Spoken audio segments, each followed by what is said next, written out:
মুশকিলে পড়ে গেছি। যখন ও ছিল না তখন ছিলই না, কোনো ভাবনাই ছিল না।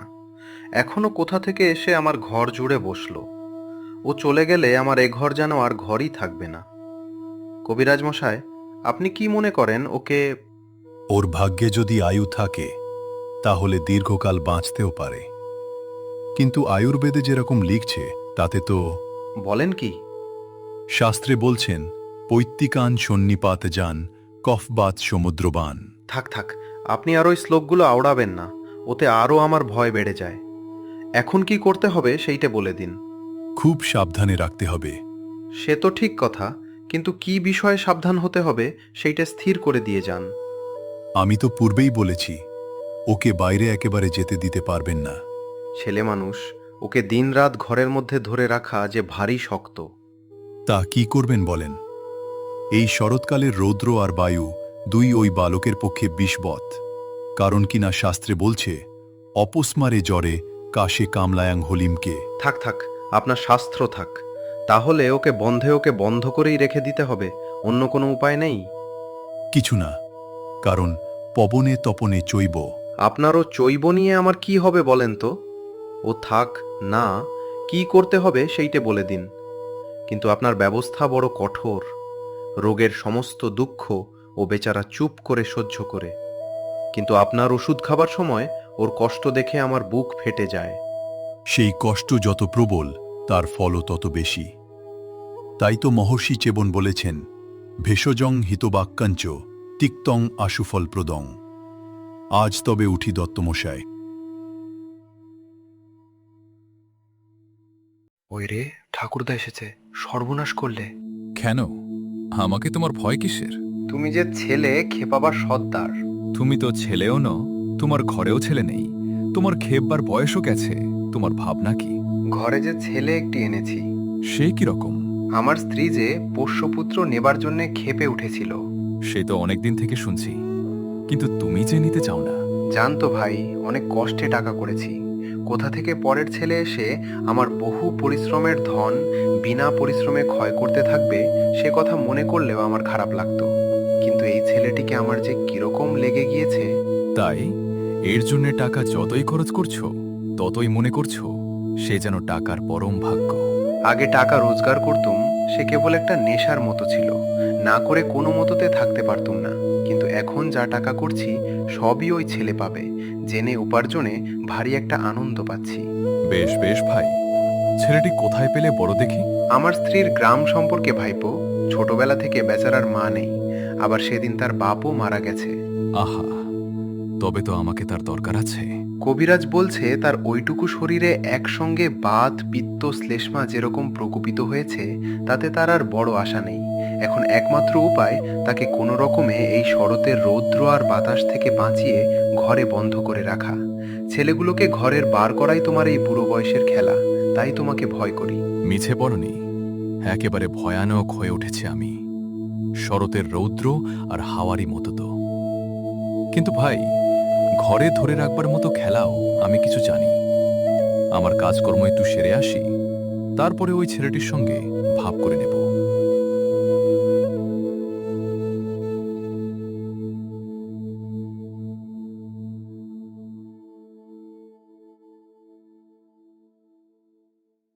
পিসেমশাই, কি অমল?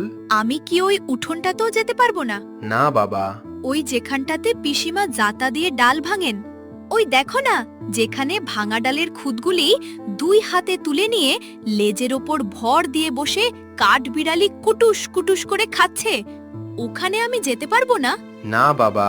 আমি যদি কাঠ বিড়ালি হতুম তবে বেশ হতো, কিন্তু পিসেমশায় আমাকে কেন বেরোতে দেবে না? কবিরাজ যে বলেছে বাইরে গেলে তোমার অসুখ করবে। কবিরাজ কেমন করে জানলে? বলো কি অমূল, কবিরাজ জানবে না? সে যে এত বড় বড় পুঁথি পড়ে ফেলেছে। পুঁথি পড়লেই কি সমস্ত জানতে পারে? বেশ, তাও বুঝি জান না? আমি যে পুঁথি কিছুই পড়িনি তাই জানি নে। দেখো, বড় বড় পণ্ডিতেরা সব তোমারই মতো। তারা ঘর থেকে তো বেরোয় না। বেরোয় না?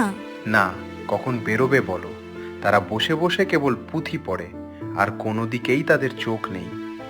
অমলবাবু, তুমিও বড় হলে পণ্ডিত হবে, বসে বসে এই এত বড় বড় সব পুঁথি পড়বে, সবাই দেখে আশ্চর্য হয়ে যাবে। না না পিসেম সায়, তোমার দুটি পায়ে পড়ি, আমি পণ্ডিত হব না। পিসেম সায়, আমি পণ্ডিত হব না। সে কি কথা অমল, যদি পণ্ডিত হতে পারতুম তাহলে আমি তো বেঁচে যেতুম। আমি যা আছে সব দেখব, কেবলই দেখে বেড়াবো। শোনো একবার, দেখবে কি? দেখবার এত আছেই বা কি? আমাদের জানলার কাছে বসে সেই যে দূরে পাহাড় দেখা যায়, আমার ভারী ইচ্ছে করে ওই পাহাড়টা পার হয়ে চলে যাই। কি পাগলের মতো কথা! কাজ নেই, কর্ম নেই, খামকা পাহাড়টা পার হয়ে চলে যাই। কি যে বলে তার ঠিক নেই। পাহাড়টা যখন মস্ত বেড়ার মতো উঁচু হয়ে আছে, তখন তো বুঝতে হবে ওটা পেরিয়ে যাওয়া বা। দই দই ভালো দই। দইয়ালা, দইয়ালা, ও দইয়ালা, ডাকছো কেন? দই কিনবে? কেমন করে কিনবো? আমার তো পয়সা নেই। কেমন ছেলে তুমি, কিনবে না তো আমার বেলা বইয়ে দাও কেন? আমি যদি তোমার সঙ্গে চলে যেতে পারতুম তো যেতুম। আমার সঙ্গে? হ্যাঁ, তুমি যে কত দূর থেকে হাঁকতে হাঁকতে চলে যাচ্ছ শুনে আমার মন কেমন করছে। বাবা, তুমি এখানে বসে কি করছো? কবিরাজ আমাকে বেরোতে বারণ করেছে, তাই আমি সারাদিন এইখানেই বসে থাকি। আহা বাছা, তোমার কি হয়েছে? আমি জানি নে, আমি তো কিচ্ছু পড়িনি, তাই আমি জানি নে আমার কি হয়েছে। দইয়ালা, তুমি কোথা থেকে আসছো? আমাদের গ্রাম থেকে আসছি। তোমাদের গ্রাম? অনেক দূরে তোমাদের গ্রাম?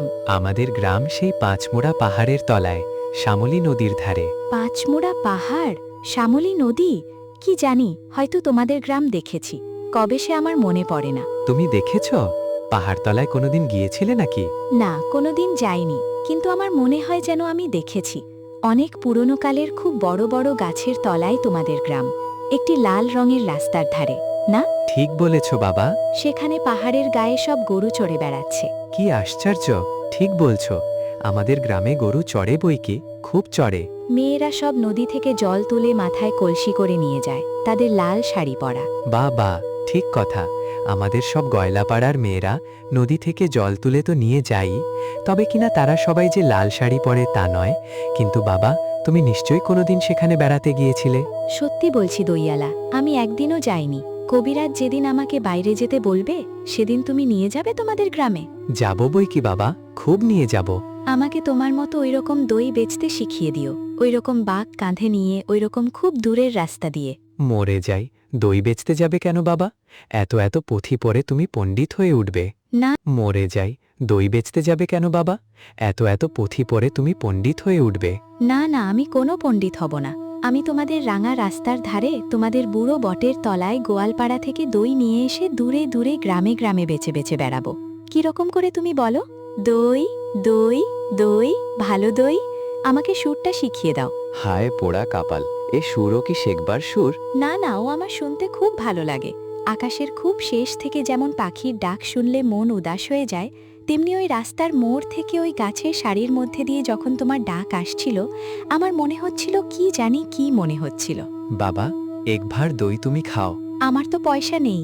না না না না, পয়সার কথা বলো না। তুমি আমার দই একটু খেলে আমি কত খুশি হব। তোমার কি অনেক দেরি হয়ে গেল? কিচ্ছু দেরি হয়নি বাবা, আমার কোনো লোকসান হয়নি। দই বেচতে যে কত সুখ সে তোমার কাছে শিখে নিলাম।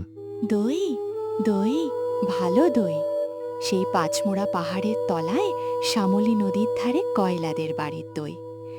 তারা ভোরের বেলায় গাছের তলায় গরু দাঁড় করিয়ে দুধ দই, সন্ধেবেলায় মেয়েরা দই পাতে সেই দই। দই দই দই, ভালো দই। এই যে রাস্তায় প্রহরী পায়চারি করে বেড়াচ্ছে, প্রহরী প্রহরী, একটিবার শুনে যাও না প্রহরী। অমন করে ডাকাডাকি করছো কেন? আমাকে ভয় করো না তুমি? কেন? তোমাকে কেন ভয় করব? যদি তোমাকে ধরে নিয়ে যাই? কোথায় ধরে নিয়ে যাবে? অনেক দূরে, ওই পাহাড় পেরিয়ে? একেবারে রাজার কাছে যদি নিয়ে যাই? রাজার কাছে নিয়ে যাও না আমাকে।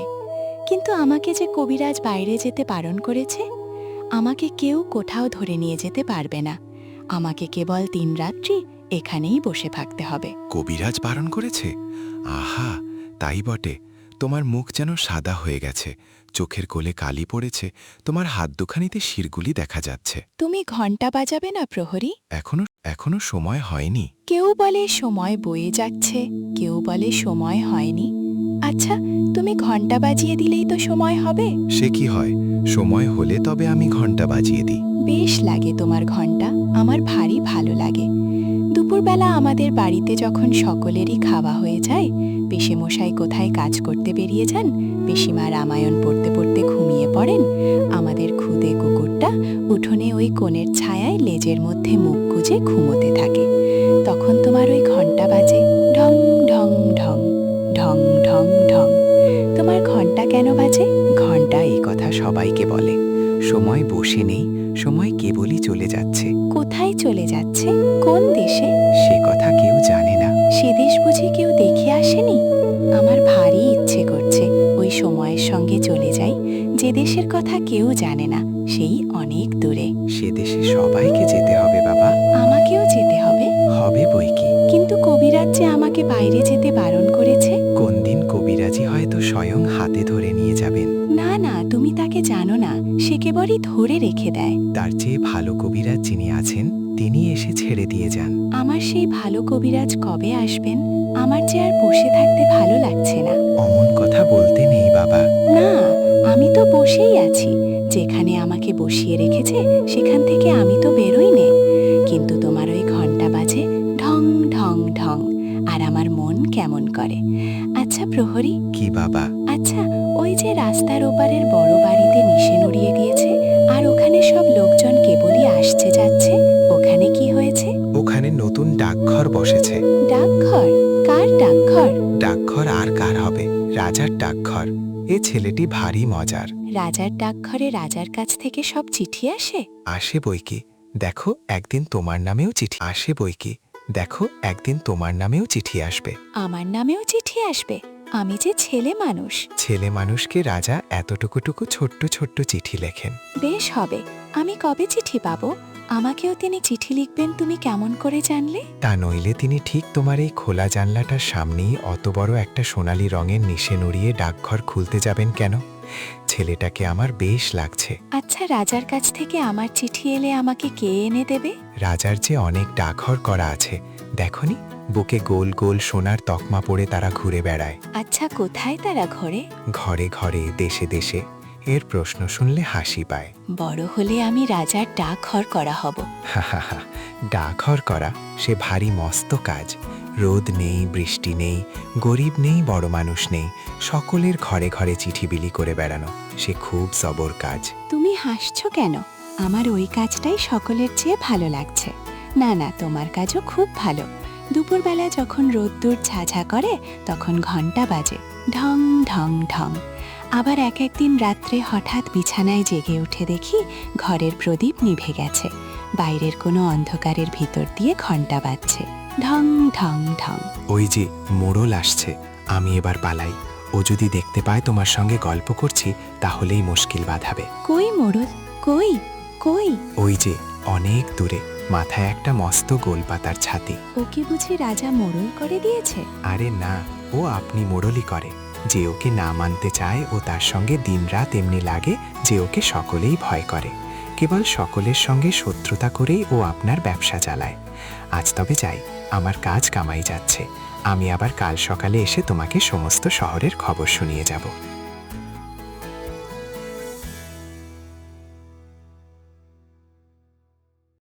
রাজার কাছ থেকে রোজ একটা করে চিঠি যদি পাই তাহলে বেশ হয়। এই জানলার কাছে বসে বসে পড়ি, কিন্তু আমি তো পড়তে পারি নে। কি পড়ে দেবে? পিসিমা তো রামায়ণ পড়ে। পিসিমা কি রাজার লেখা পড়তে পারে? কেউ যদি পড়তে না পারে জমিয়ে রেখে দেব, আমি বড় হলে পড়ব। কিন্তু ডাক হরকোরা যদি আমাকে না চেনে।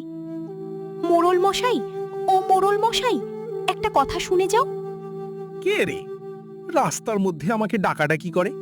কোথাকার বাদর এটা? তুমি মোড়ল মশাই, তোমাকে তো সবাই মানে। হ্যাঁ হ্যাঁ, মানে বই কি, খুব মানে। রাজার ডাক হরকোরা তোমার কথা শোনে? না শুনে তার প্রাণ বাঁচে? বাসরি, সাধ্য কি? তুমি ডাক হরকোরাকে বলে দেবে আমারই নাম অমল, আমি এই জানলার কাছটাতে বসে থাকি।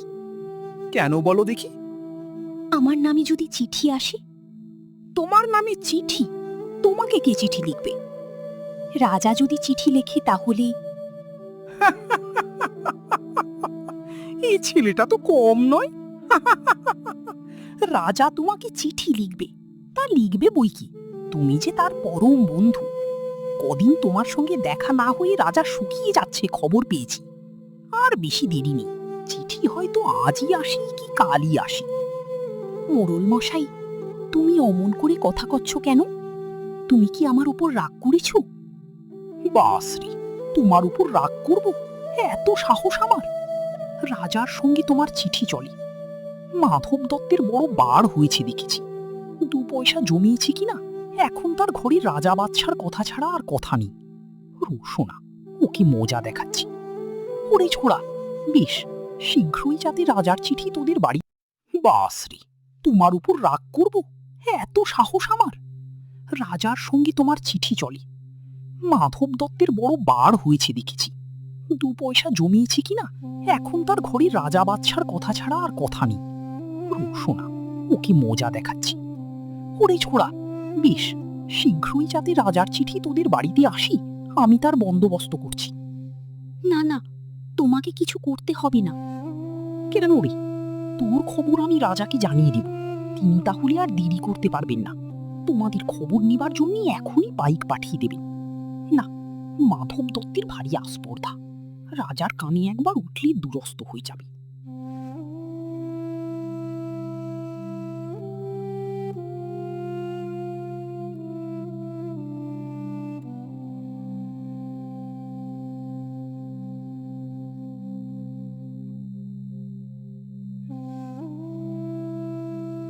কে তুমি মল ছমছম করতে করতে চলেছ? একটু দাঁড়াও না ভাই। আমার কি দাঁড়াবার জো আছে? বেলা বয়ে যায় যে।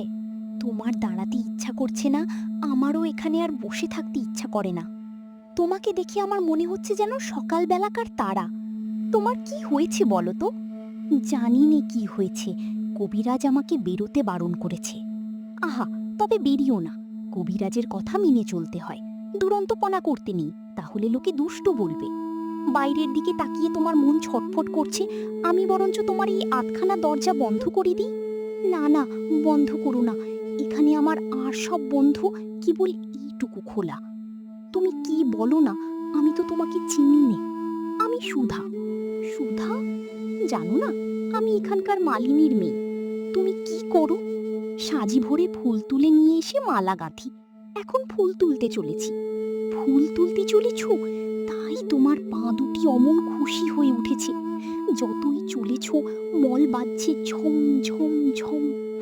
আমি যদি তোমার সঙ্গে যেতে পারতুম, তাহলে উঁচু ডালে যেখানে দেখা যায় না সেইখান থেকে আমি তোমাকে ফুল পেরে দিতুম।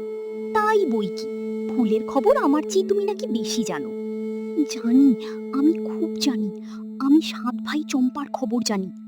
আমার মনে হয় আমাকে যদি সবাই ছেড়ে দেয়, তাহলে আমি চলে যেতে পারি খুব ঘন বনের মধ্যে, যেখানে রাস্তা খুঁজে পাওয়া যায় না। সরু ডালের সব আগায় যেখানে মনুয়া পাখি বসে বসে দোলা খায়, সেইখানে আমি চাপা হয়ে ফুটতে পারি। তুমি আমার পারুল দিদি হবে? কি বুদ্ধি তোমার! পারুল দিদি আমি কি করে হব? আমি যে সুধা, আমি শশী মালিনীর মেয়ে। আমাকে রোজ এত এত মালা গাঁথতে হয়। আমি যদি তোমার মতো এখানে বসে থাকতে পারতুম, তাহলে কেমন মজা হতো। তাহলে সমস্ত দিন কি করতি? আমার বেনে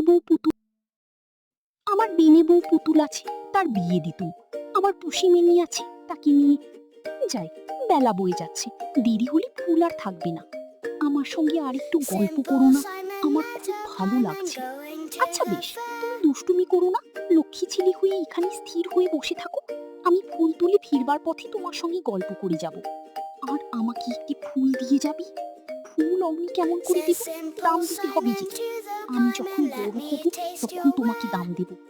আমি কাজ খুঁজতে চলে যাব ওই ঝর্ণা পার হই, তখন তোমাকে দাম দিয়ে যাব। আচ্ছা বেশ, তুমি তাহলে ফুল তুলে আসবে? আসবে, আসবে, আসবে। আমাকে ভুলে যাবে না? আমার নাম অমল, মনে থাকবে তোমার? না, ভুলবো না, দেখো মনে থাকবে। Says simple Simon to the pieman, deed I have not any. ভাই, তোমরা সব কোথায় যাচ্ছ ভাই? একবার একটুখানি এইখানে দাঁড়াও না। আমরা খেলতে চলেছি। কি খেলবে তোমরা ভাই? আমরা চাষ খেলা খেলবো। এই যে আমাদের লাঙল, আমরা দুজনে দুই গরু হব। সমস্ত দিন খেলবে? হ্যাঁ, সমস্ত দিন। তারপরে সন্ধ্যার সময় নদীর ধার দিয়ে দিয়ে বাড়ি ফিরে আসবে? হ্যাঁ, সন্ধ্যার সময় ফিরবো। আমার এই ঘরের সামনে দিয়েই ফিরো ভাই। তুমি বেরিয়ে এসো না, খেলবে চলো। কবিরাজ আমাকে বেরিয়ে যেতে মানা করেছে। কবিরাজ? কবিরাজের মানা তুমি শোনো বুঝি? চল ভাই চল, আমাদের দেরি হয়ে যাচ্ছে। না ভাই, তোমরা আমার এই জানলার সামনে রাস্তায় দাঁড়িয়ে একটু খেলা করো, আমি একটু দেখি। এখানে কি নিয়ে খেলবো? এই যে আমার সব খেলনা পড়ে রয়েছে, এসব তোমরাই নাও ভাই। ঘরের ভিতরে একলা খেলতে ভালো লাগে না, এসব ধুলোয় ছড়ানো পড়েই থাকে, এ আমার কোনো কাজে লাগে না। বাবা, কি চমৎকার খেলনা! এই যে জাহাজ, এই যে জটাই পড়ি, দেখছিস ভাই কেমন সুন্দর সেপাই। এসব তুমি আমাদের দিয়ে দিলে? তোমার কষ্ট হচ্ছে না? না, কিছু কষ্ট হচ্ছে না, সব তোমাদের দিল। আর কিন্তু ফিরিয়ে দেব না। না, ফিরিয়ে দিতে হবে না। কেউ তো বকবে না? কেউ না, কেউ না। কিন্তু রোজ সকালে তোমরা এই খেলনাগুলো নিয়ে আমার এই দরজার সামনে খানিকক্ষণ ধরে খেলো। আবার এগুলো যখন পুরনো হয়ে যাবে, আমি নতুন খেলনা আনিয়ে দেব। বেশ ভাই, আমরা রোজ এখানে খেলে যাব। ও ভাই, সিপাইগুলোকে এখানে সব সাজা, আমরা লড়াই খেলি। বন্দুক কোথায় পাই? ওই যে একটা মস্ত সরকাঠি পড়ে আছে, ওইটাকে ভেঙে ভেঙে নিয়ে আমরা বন্দুক বানাই। কিন্তু ভাই, তুমি যে ঘুমিয়ে পড়ছো। হ্যাঁ, কিন্তু ভাই, তুমি যে ঘুমিয়ে পড়ছো। হ্যাঁ, আমার ভারী ঘুম পেয়ে আসছে। জানি না কেন আমার থেকে থেকে ঘুম পায়। অনেকক্ষণ বসে আছি আমি, আর বসে থাকতে পারছি না, আমার পিঠ ব্যথা করছে। এখন যে সবই এক প্রহর বেলা, এক্ষুনি তোমার ঘুম পায় কেন? ওই শোনো, এক প্রহরের ঘন্টা বাজছে। হ্যাঁ, ওই যে বাজছে ঢং ঢং ঢং, আমাকে ঘুমোতে যেতে ডাকছে। তবে আমরা এখন যাই, আবার কাল সকালে আসবো। যাবার আগে তোমাদের একটা কথা আমি জিজ্ঞাসা করি ভাই। তোমরা তো বাইরে থাকো, তোমরা ওই রাজার ডাকঘরের ডাকঘর করাতে চিনো? হ্যাঁ, চিনি বই কি, খুব চিনি। কি তারা?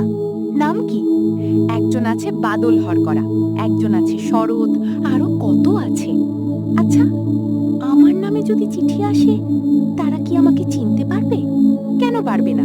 চিঠিতে তোমার নাম থাকলেই তারা তোমাকে ঠিক চিনে নেবে। কাল সকালে যখন আসবে, তাদের একজনকে ডেকে এনে আমাকে চিনিয়ে দিও না। আচ্ছা, দেব। পিসে মশাই, আজ আর আমার সেই জানলার কাছেও যেতে পারবো না, কবিরাজ বারণ করেছে।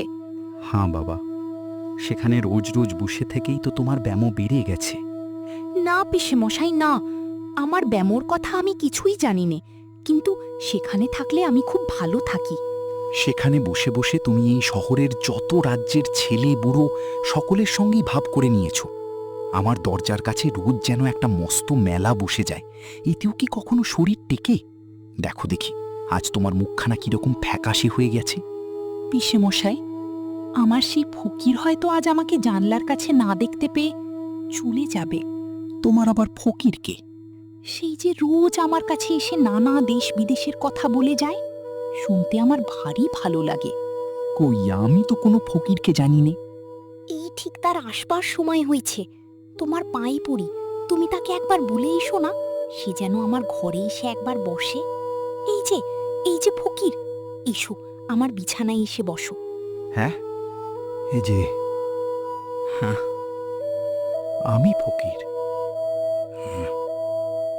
তুমি যে কি নও তা তো ভেবে পাইনি। ক্রোচদ্বীপ কিরকম দ্বীপ আমাকে বলো না ফকির। সে ভারী আশ্চর্য জায়গা, সে পাখিদের দেশ। সেখানে মানুষ নেই, তারা কথা কয় না, চলে না, তারা গান গায় আর ওড়ে। বাহ, কি চমৎকার! সমুদ্রের ধারে? সমুদ্রের ধারে বই কি, সব নীল রঙের পাহাড় আছে? নীল পাহাড়ই তো তাদের বাসা। সন্ধ্যের সময় সেই পাহাড়ের উপর সূর্যাস্তের আলো এসে পড়ি, আর ঝাঁকি ঝাঁকি সবুজ রঙের পাখি তাদের বাসায় ফিরে আসতে থাকে। সেই আকাশের রঙে, পাখির রঙে, পাহাড়ের রঙে সে এক কাণ্ড হয়ে ওঠে। পাহাড়ে ঝর্ণা আছে, পাহাড়ে ঝর্ণা আছে। বিলক্ষণ। ঝর্ণা না থাকলে কি চলে? একেবারে হিরে গালিয়ে ঢিলে দিচ্ছে। আর তার কি নৃত্য! নুড়িগুলোকে ঠুংটাং ঠুংঠাং করে বাজাতে বাজাতে কেবলই কল কল ঝরঝর করতে করতে ঝর্ণাটি সমুদ্রের মধ্যে গিয়ে ঝাঁপ দিয়ে পড়ছে। কোনো কবিরাজের বাবার সাধ্য নেই তাকে এক দণ্ড কোথাও আটকে রাখি। পাখিগুলো আমাকে নিতান্ত তুচ্ছ একটা মানুষ বলে যদি এক ঘরে করে না রাখত, তাহলে ওই ঝর্ণার ধারে তাদের হাজার হাজার বাসার এক পাশে বাসা বিধি সমুদ্রের ঢেউ দেখে দেখে সমস্ত দিনটা কাটিয়ে দিত। আমি যদি পাখি হতো তাহলে তাহলে একটা ভারী মুশকিল হতো। শুনলুম তুমি নাকি দইওয়ালাকে বলে রেখেছো বড় হলে তুমি দই বিক্রি করবে। পাখিদের মধ্যে তোমার দইয়ের ব্যবসাটা তেমন বেশ জমতো না। বোধহয় ওতে তোমার কিছু লোকসানই হতো। আর তো আমার চললো না। আমাকে শুদ্ধ তোমরা খেপিয়ে দেবে দেখছি। আমি চললুম। পিসে মশাই, আমার দইওয়ালা এসে চলে গেছে। গেছে বই কি, তোমার ওই শখের ফকিরের তলপি বয়ে ক্রৌঞ্চ দ্বীপের পাখির বাসায় উড়ে বেড়ালে তার তো পেট চলে না। সে তোমার জন্য এক ভাঁড় দই রেখে গেছে। বলে গেছে তাদের গ্রামে তার বঞ্ঝির বিয়ে, তাই সে কলমিপাড়ায় বাঁশির ফরমাস দিতে যাচ্ছে, তাই বড় ব্যস্ত আছে। সে যে বলেছিল আমার সঙ্গে তার ছোট বঞ্ঝিটির বিয়ে দেবে। তবে তো বড় মুশকিল দেখছি। বলেছিল সে আমার টুকটুকে বউ হবে, তার নাকে নোলক, তার লাল ডুরে শাড়ি। সে সকালবেলা নিজের হাতে কালো গরু ধুইয়ে নতুন মাটির ভাঁড়ে আমাকে ফিনা শুদ্ধ দুধ খাওয়াবে, আর সন্ধ্যের সময় গোয়াল ঘরে প্রদীপ দেখিয়ে এসে আমার কাছে বসে 7 ভাই চম্পার গল্প করবে। বাহ বাহ, খাসা বউ তো। আমি যে ফকির মানুষ, আমারই লোভ হয়। তা বাবা ভয় নেই, এবারকার মতো বিয়ে দিক না। আমি তোমাকে বলছি, তোমার দরকার হলে কোনোদিন ওর ঘরে বঞ্ঝির অভাব হবে না। যাও যাও, আর তো পারা যায় না। ফকির, পিসে মশাই তো গিয়েছেন, এইবার আমাকে চুপি চুপি বলো না, ডাকঘরে কি আমার নামে রাজার চিঠি এসেছে? শুনেছি তো তার চিঠি রওনা হয়ে বেরিয়েছে। সে চিঠি এখন পথে আছে। পথে? কোন পথে? সেই যে বৃষ্টি হয়ে আকাশ পরিষ্কার হয়ে গেলে অনেক দূরে দেখা যায় সেই ঘন বনের পথে? তবে তো তুমি সব জানো দেখছি। সেই পথেই তো। আমি সব জানি ফকির। তাই তো দেখতে পাচ্ছি। কেমন করে জানলে? তা আমি জানি নে, আমি যেন চোখের সামনে দেখতে পাই। মনে হয় যেন আমি অনেকবার দেখেছি। সে অনেক দিন আগে, কতদিন তা মনে পড়ে না। বলবো, আমি দেখতে পাচ্ছি রাজার ডাকঘর করা পাহাড়ের উপর থেকে একলা কেবলই নেমে আসছে। বাঁ হাতে তার লণ্ঠন, কাঁধে তার চিঠির থলি। কতদিন কত রাত ধরে সে কেবলই নেমে আসছে। পাহাড়ের পায়ের কাছে ঝর্ণার পথ যেখানে ফুরিয়েছে, সেখানে বাঁকা নদীর পথ ধরে সে কেবলই চলে আসছে। নদীর ধারে জোয়ারির ক্ষেত, তারই সরু গলির ভিতর দিয়ে দিয়ে সে কেবলই আসছে।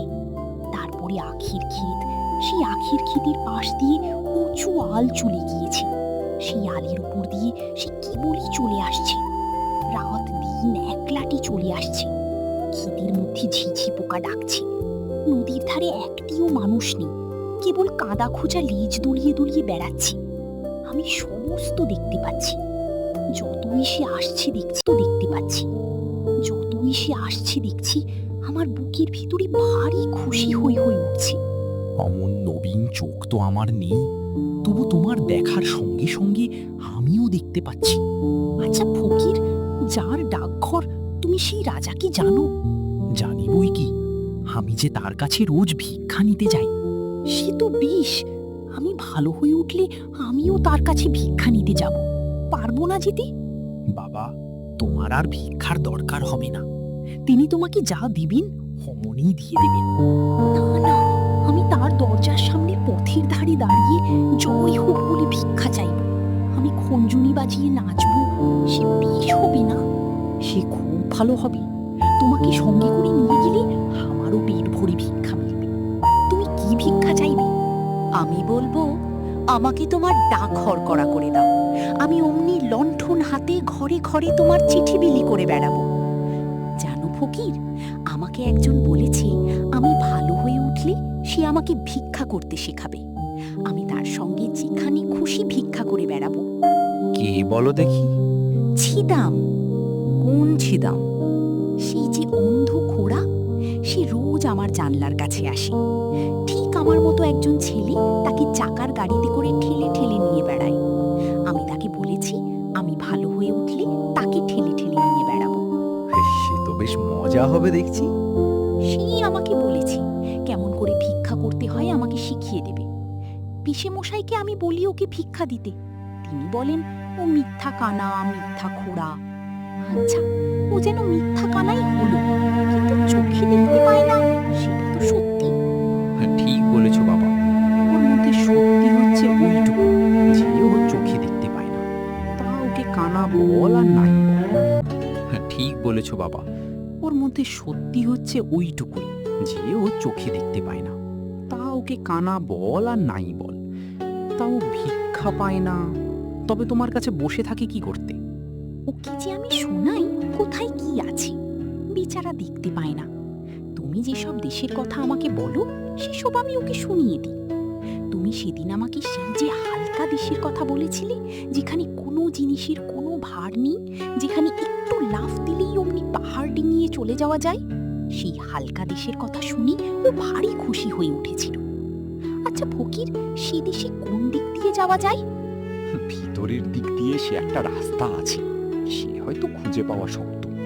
ও বেচারা যে অন্ধ, ও হয়তো দেখতেই পাবে না, ওকে কেবল ভিক্ষাই করে বেড়াতে হবে। তাই নিয়েও দুঃখ করছিল।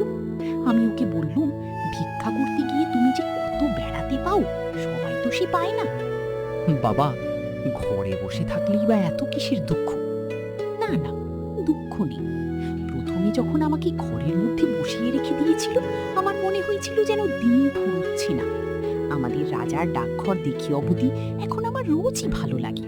এই ঘরের মধ্যে বসে বসেই ভালো লাগে।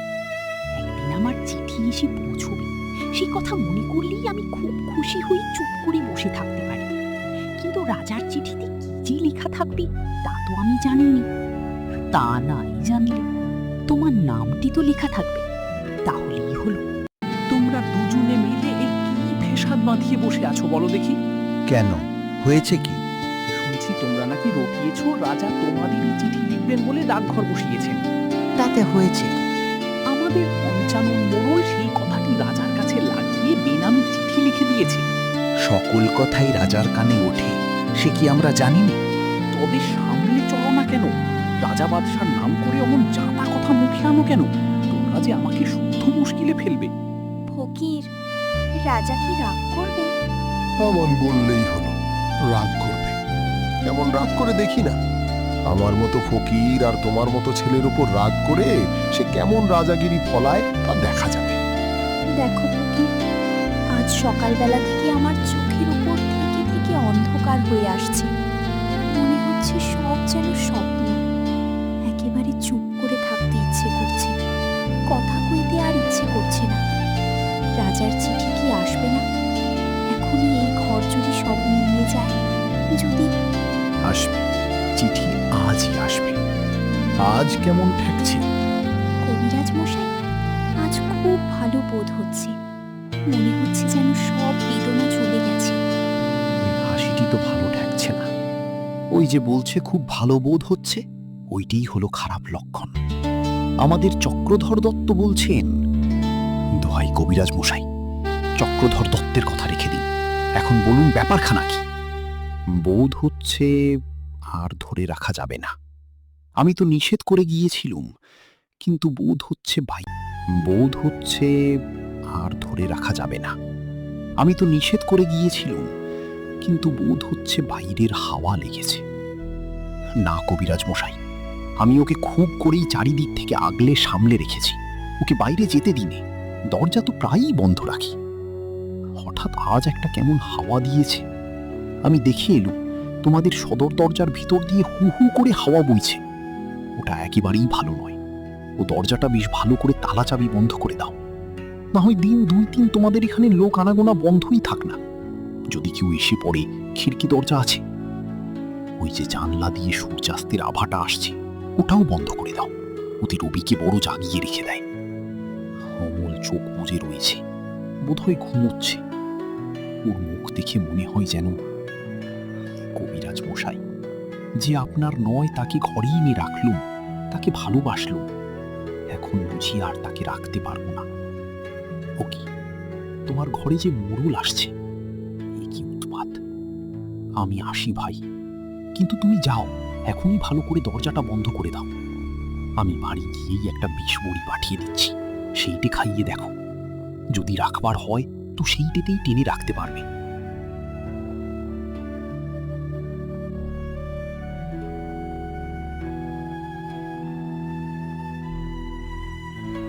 ফকির, রাজা কি রাগ করবে? কি রে ছোঁড়া? আরে আরে, চুপ চুপ। না ফকির, তুমি ভাবছো আমি ঘুমোচ্ছি। আমি ঘুমোইনি, আমি সব শুনছি। আমি যেন অনেক দূরের কথাও শুনতে পাচ্ছি। আমার মনে হচ্ছে আমার মা, আমার বাবা যেন শিয়রের কাছে কথা করছে। ওহে মাধব দত্ত, আজকাল তোমাদের যে খুব বড় বড় লোকের সঙ্গে সম্বন্ধ। বলেন কি মোড়ল মশাই, এমন পরিহাস করবেন না। আমরা নিতান্তই সামান্য লোক। তোমাদের এই ছেলেটি যে রাজার চিঠির জন্য অপেক্ষা করে আছে, ও ছেলে মানুষ, ও পাগল, ওর কথা কি ধরতে আছে? না না, এতে আর আশ্চর্য কি? তোমাদের মতো এমন যোগ্য ঘর রাজা পাবেন কোথায়? সেই জন্যেই দেখছো না, ঠিক তোমাদের জানলার সামনেই রাজার নতুন ডাকঘর বসেছে। ওরে ছোঁড়া, তোর নামে রাজার চিঠি এসেছে যে। সত্যি? এ কি সত্যি না হয়ে যায়? তোমার সঙ্গে রাজার বন্ধুত্ব, একখানা অক্ষর শূন্য কাগজ দিয়া। এই যে তাঁর চিঠি। আমাকে ঠাট্টা করো না ফকির। ফকির, তুমি বলো না, এই কি সত্যি তার চিঠি? হ্যাঁ বাবা, আমি ফকির, তোমাকে বলছি, এই সত্য তাঁর চিঠি। কিন্তু আমি যে এতে কিছুই দেখতে পাচ্ছি না। আমার চোখে আজ সব সাধু। আমি যে এতে কিছুই দেখতে পাচ্ছি না, আমার চোখে আজ সব সাদা হয়ে গেছে। মোড়ল মশাই, বলে দাও না, এই চিঠিতে কি লেখা আছে? রাজা লিখছেন, আমি আজকালের মধ্যেই তোমাদের বাড়িতে যাচ্ছি। আমার জন্যে তোমাদের মুড়ি মুরগির ভোগ তৈরি করে রেখো। রাজভবন আর আমার এক দণ্ড ভালো লাগছে না। হাত জোর করিয়া মোড়ল মশাই, দোহাই আপনার, এসব কথা নিয়ে পরিহাস করিবেন না। পরিহাস? কিসের পরিহাস? পরিহাস করেন এমন সাধ্য আছে ওর? আরে ঠাকুরদা, তুমিও খেপে গেলে নাকি? হ্যাঁ, আমি খেপেছি, তাই আজ এই সাদা কাগজে অক্ষর দেখতে পাচ্ছি। রাজা লিখছেন তিনি স্বয়ং অমলকে দেখতে আসছেন। তিনি তার রাজ কবিরাজকেও সঙ্গে করে আনছেন। ফকির, ওই যে ফকির, তার বাজনা বাজছে, শুনতে পাচ্ছ না? উনি আরো একটু না খেপলে তো শুনতে পাবেন না। মোড়ল মশাই, আমি মনে করতুম তুমি আমার উপর রাগ করেছ। তুমি আমাকে ভালোবাসো না। তুমি যে সত্যি রাজার চিঠি আনবে এ আমি মনে করি না। দাও, আমাকে তোমার পায়ের ধুলো দাও। এই ছেলেটার ভক্তি শ্রদ্ধা আছে, বুদ্ধি নেই বটে, কিন্তু মনটা ভালো। এতক্ষণে 4 প্রহর হয়ে গেছে বোধ হয়। ওই যে ঢং ঢং ঢং ঢং ঢং ঢং, সন্ধ্যা তারা কি উঠেছে ফকির? আমি কেন দেখতে পাচ্ছি না? ওরা যে জানলা বন্ধ করে দিয়েছি, আমি খুলে নিচ্ছি।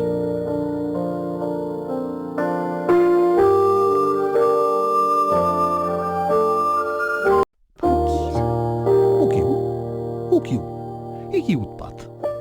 খোলো দ্বার! কে তোমরা? খোলো দ্বার! মশাই, এ তো ডাকাত নয়। কে রে? আমি পঞ্চানন মোড়ল। তোদের মনে ভয় নেই নাকি? দেখো একবার, শব্দ থেমেছি। পঞ্চাননের আওয়াজ পেলে আর রক্ষা নেই। যত বড় ডাকাতি হোক না, তার যে ভেঙে ফেলেছি, তাই আর শব্দ নেই। মহারাজ আজ রাত্রে আসবেন। কি সর্বনাশ! কত রাত্রি দূত? কত রাত্রি? আজ 2 প্রহর রাত্রি। যখন আমার বন্ধু প্রহরী নগরীর সিংহদ্বারে ঘণ্টা বাজাবে, ঢং ঢং ঢং ঢং ঢং ঢং, তখন হ্যাঁ, তখন রাজা তার বালক বন্ধুটিকে দেখবার জন্যে তার সকলের চেয়ে বড় কবিরাজকে পাঠিয়েছেন। একি চারিদিকে সমস্তই যে বন্ধ। খুলে দাও, খুলে দাও, যত দ্বার জানালা আছে সব খুলে দাও। বাবা, কেমন বোধ করছো? খুব ভালো, খুব ভালো কবিরাজ মশাই। আমার আর কোনো অসুখ নেই, কোনো বেদনা নেই। আহ, সব খুলে দিয়েছো, সব তারাগুলি দেখতে পাচ্ছি, অন্ধকারের ওপারকার সব তারা।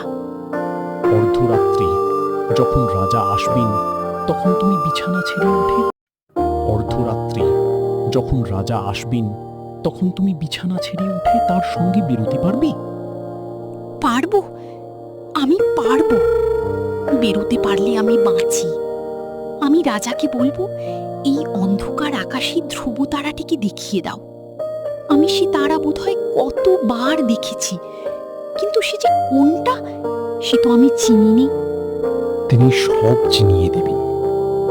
মাধবীর প্রতি এই ঘরটি রাজার আগমনের জন্য পরিষ্কার করে ফুল দিয়ে সাজিয়ে রাখো। ওই লোকটিকে তো এই ঘরে রাখা চলবে না।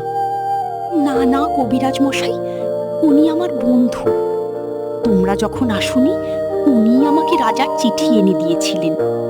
আচ্ছা বাবা, উনি যখন তোমার বন্ধু তখন উনিও এই ঘরে রইলেন। বাবা, রাজা তোমাকে ভালোবাসেন। তিনি স্বয়ং আজ আসছেন। তার কাছে আজ কিছু প্রার্থনা। আচ্ছা বাবা, উনি যখন তোমার বন্ধু তখন উনিও এই ঘরে রইলেন। অমলের কানে কানে। বাবা, রাজা তোমাকে ভালোবাসেন। তিনি স্বয়ং আজ আসছেন। তার কাছে আজ কিছু প্রার্থনা করুন। আমাদের অবস্থাটা ভালো নয়, জানো তো সব। সে আমি সব ঠিক করে রেখেছি পিসি মশাই, সে তোমার কোনো ভাবনা নেই। কি ঠিক করেছো বাবা? আমি তার কাছে চাইবো, তিনি যেন আমাকে তার ডাকঘরের হরকরা করে দেন। আমি দেশে দেশে ঘরে ঘরে তার চিঠি বিলি করব। হায় আমার কপাল! পিসি মশাই, রাজা আসবেন, তার জন্য কি ভোগ তৈরি রাখবে? তিনি বলে দিয়েছেন তোমাদের এখানে তার মুড়ি মুরগির ভোগ হবে। মুড়ি মুরগি? মোড়ল মশাই, তুমি তো আগেই বলে দিয়েছিলে রাজার সব খবরই তুমি জানো। আমরা তো কিছুই জানতাম না। আমার বাড়িতে যদি লোক পাঠিয়ে দাও তাহলে রাজার জন্য ভালো ভালো কিছু কম দরকার নেই। এইবার তোমরা সকলে স্থির হও। এলো এলো, ওর ঘুম এলো। আমি বালকের শিউরের কাছে বসবো। ওর ঘুম আসছে। প্রদীপের আলো নিভিয়ে দাও। এখন আকাশের তারাটি থেকে আলো আসুক। ঘুম এসেছে। দেখো না, তুমি অমন মূর্তিটির মতো হাত জোর করে নীরব হয়ে আছো কেন? আমার কেমন ভয় হচ্ছে। এই যা দেখছি এসব কি ভালো লক্ষণ? এরা আমার ঘর অন্ধকার করে দিচ্ছে কেন? তারার আলোতে আমার কি হবে? চুপ করো বিশ্বাসী, কথা বলো না। যা ঘুমিয়ে পড়েছি। আমি যে ওর জন্য ফুল এনেছি, ভাড়া কি দিতে পারবো না? আচ্ছা, দাও তোমার ফুল। কখন যাবে? অমল, ও ঘুমিয়ে পড়েছে। আমি যে ওর জন্য ফুল এনেছি, ওর হাতে কি দিতে পারবো না? আচ্ছা, দাও তোমার ফুল।